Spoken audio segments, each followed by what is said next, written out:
office. It was his doing, by the way, he wanted to leave. And the Lakers on the brink tonight. Can LeBron save their title chances? Good Thursday morning, everyone.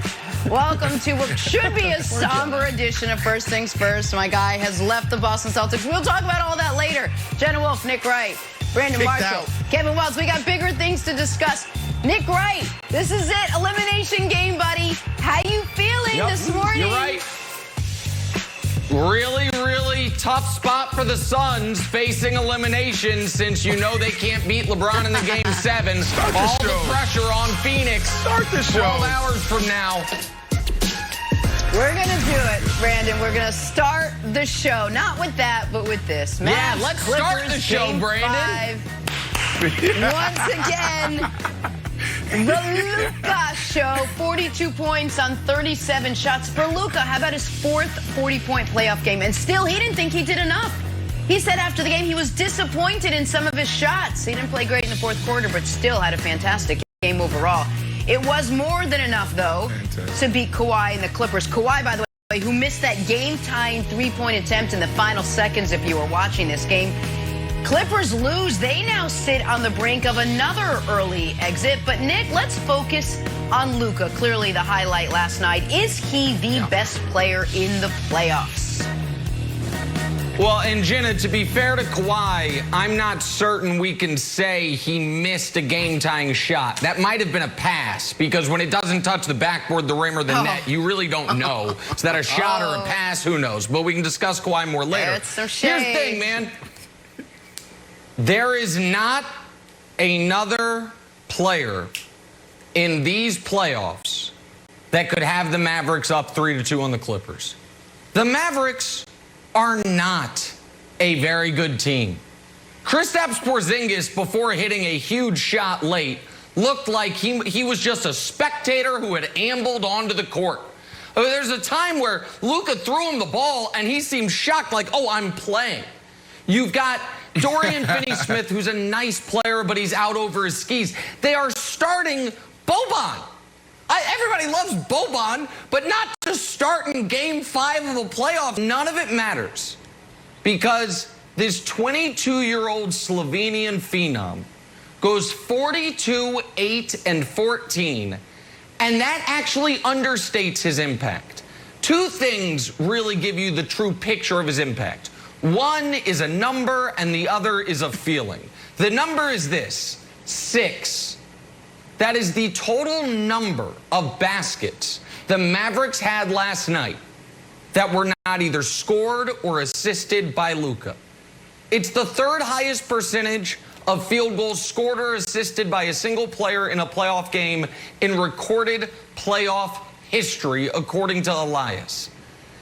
That's the number that tells you. The feeling that tells you Luka right now, this very moment, is playing at a higher level than any player in the league with respect to Dame, with respect to KD, with respect to Jokic, and the other guys have been great in the playoffs, is the moment, Brandon, he tries to get a breather. The moment the Mavs are like, let's steal 2 minutes of rest for Luka, they look like a junior varsity team playing over their skis, like playing out of their league. He can't take a breather. It is reminiscent in so many ways of a young LeBron in Cleveland, where it's like, well, when he's on the court, we can compete with anybody, and the moment he goes off the court, we are totally screwed. And that's why he's wearing down in these fourth quarters. But, Brandon, I think he's been the best player in the playoffs thus far. I think what he's doing is utterly and totally remarkable. Which is a huge problem for him, because he just had a big game and everything was on the shoulder. And now he's in this elimination game, and I don't know if he's going to have the stamina to run it back like that. That's going to be a problem. So, Nick, I want to go back to what you said earlier. So you said there's no player in the playoffs that can have the Mavs up 3-1 on the Clippers. Not even LeBron James, buddy. 3-2. You don't think LeBron James could do it? Not the way. 3-2. Excuse me. Not the You way don't think LeBron's played in these. I think a fully healthy, fully functional LeBron. Yes, the way LeBron has played in these playoffs, Luka's been far and away better than LeBron's been in these playoffs. Like, there's no argument there. Okay, well, here's the deal. I just wanted to make sure because you never really talk about LeBron that way. But here's the deal. Luka's been sensational.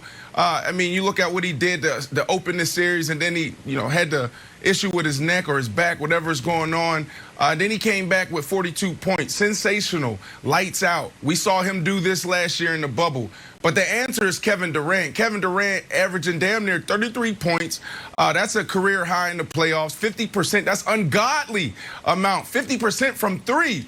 That's a career high in the playoffs. And he has the pedigree. He has the experience. He has everything it takes to sustain that. So the answer is Kevin Durant. What he is doing right now, coming off of those injuries, not only, 2 years ago, the Achilles that sat him out for a very long time with almost 500 days, and then also what he dealt with this year is insane. So you got to go with Kevin Durant as the best player in the playoffs right now. Wow, Can I ask it's a just question? Sensational. So let me just ask a quick question, Brandon. What's Durant doing better than Luka? Because he's not. What is he doing better more, than Luka? Rebounding more, or assisting more? Yeah, tell me. What's he doing better than Luka? He's so efficient. He's efficient. He's efficient. He's efficient. He's making the game look easy. He's doing what Kevin Durant has always done. See, that's the problem with superstars. When you have done it at a high level for so long and you're super consistent, we tend to gloss over you. The same thing we do to LeBron James. Why isn't he MVP? Isn't he deserving of MVP this year? Why are we giving it to Giannis?